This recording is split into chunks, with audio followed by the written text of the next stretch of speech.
السلام علیکم ورحمۃ اللہ وبرکاتہ۔ اعوذ باللہ من الشیطان الرجیم، بسم اللہ الرحمن الرحیم۔ اشحة علیکم فإذا جاء الخوف رأيتهم ينظرون إليك تدور أعينهم كالذي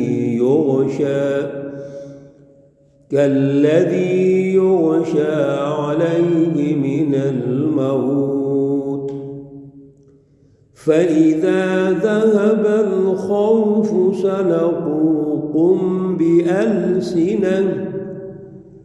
بألسنة حداد أشحة على الخير،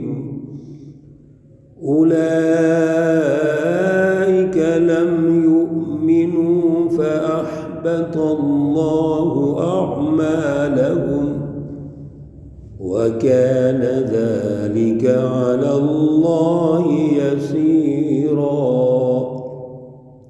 صدق اللہ العلی العظیم۔ اللہم صل علی سیدنا ومولانا محمد النبی الأمی وعلى آلہ واصحابہ وبارک وسلم علیہ۔ معزز سامعین و سامعات، سورۃ الاحزاب پارہ نمبر 21، آیات مقدسہ نمبر 19 اور 20 ہیں۔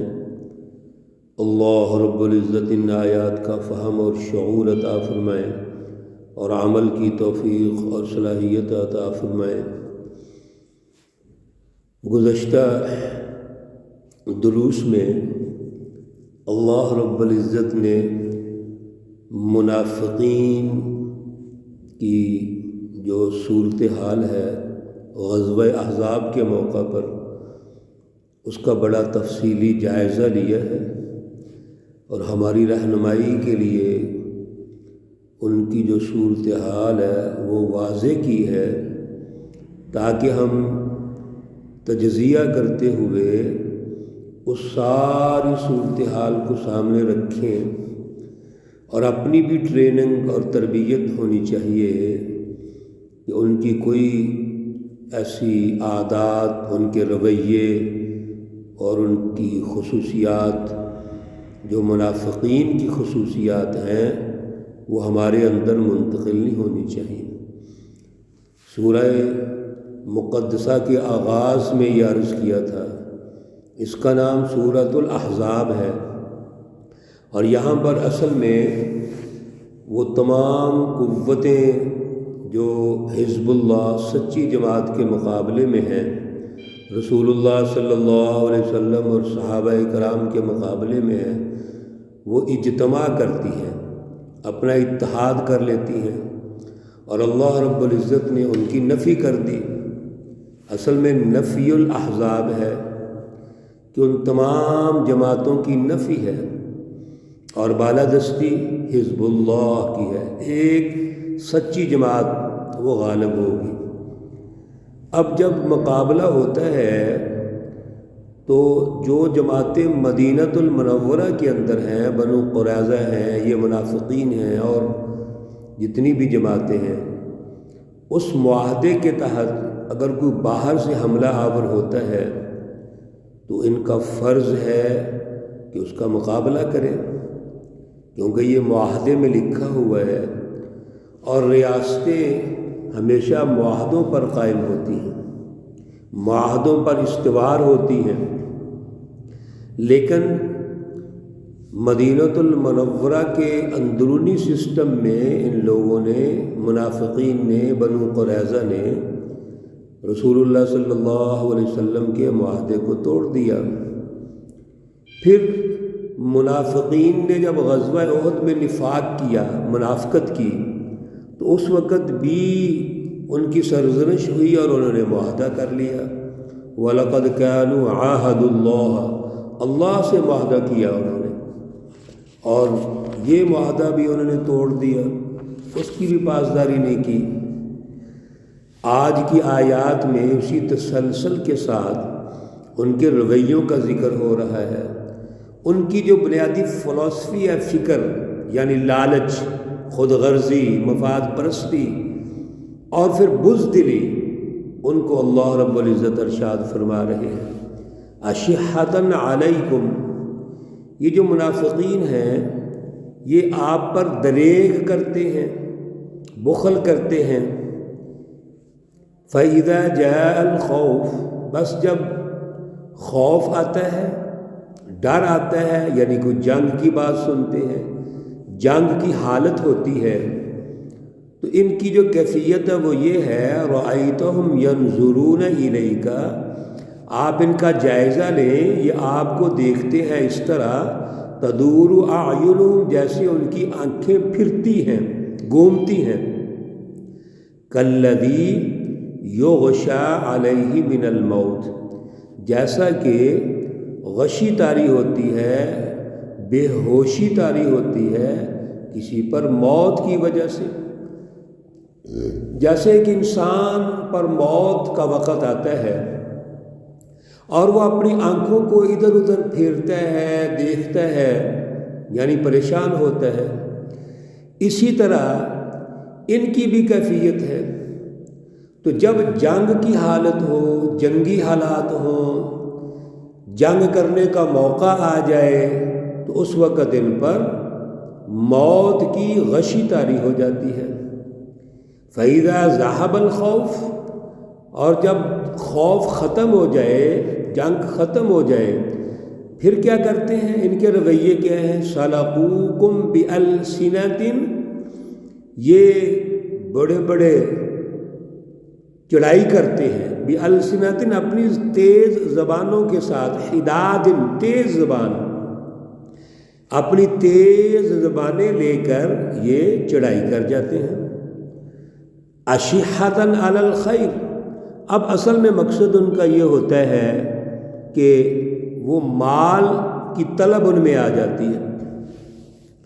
تو دو باتیں اللہ رب العزت نے ارشاد فرمائی، ایک تو وہ بزدل ہوتے ہیں، لڑائی کے وقت ان کی جو کیفیت ہے باطنی وہ بزدلی کی ہے، اور وہ ڈرتے ہیں اس سے، جیسے موت کے وقت کسی پر غشی طاری ہو جاتی ہے، اور جب لڑائی ختم ہو جاتی ہے تو پھر ہتھیار تو ان کے پاس ہوتے نہیں ہیں، تو تیز زبانیں لے کے وہاں پہنچ جاتے ہیں، یعنی بڑے دعوے دار بن جاتے ہیں، بڑی بڑی باتیں کرتے ہیں، ڈھینگے مارتے ہیں۔ جیسا کہ آج کے دور میں بھی اس طرح کے مزاج رکھنے والے لوگ جب کسی جگہ گفتگو ہو رہی ہو تو بڑھ چڑھ کے حصہ لیں گے، مجلس کے استاذ بن جائیں گے کہ ہم یہ کر دیں گے، وہ کر دیں گے، یعنی اپنی بہادری کے کارنامے سنائیں گے، الفاظ بولیں گے، شعر و شاعری کریں گے، اور جو ہی کوئی موت کا انداز اختیار ہو جائے، یعنی جنگ کا وقت آ جائے جس میں موت ہوتی ہے، جہاں جان جائے گی، تو وہاں پر وہ راہ فرار اختیار کر لیتے ہیں، صرف مفاد پرست ہوتے ہیں۔ اولئک لم یؤمنوا، اللہ رب العزت نے میرے عزیزوں بڑی اہم بات ارشاد فرمائی، اولئک لم یؤمنوا، یہ مومن نہیں ہے، فاحبط اللہ اعمالہم، اللہ رب العزت ان کے جتنے اعمال ہیں وہ ضائع ہو جائیں گے۔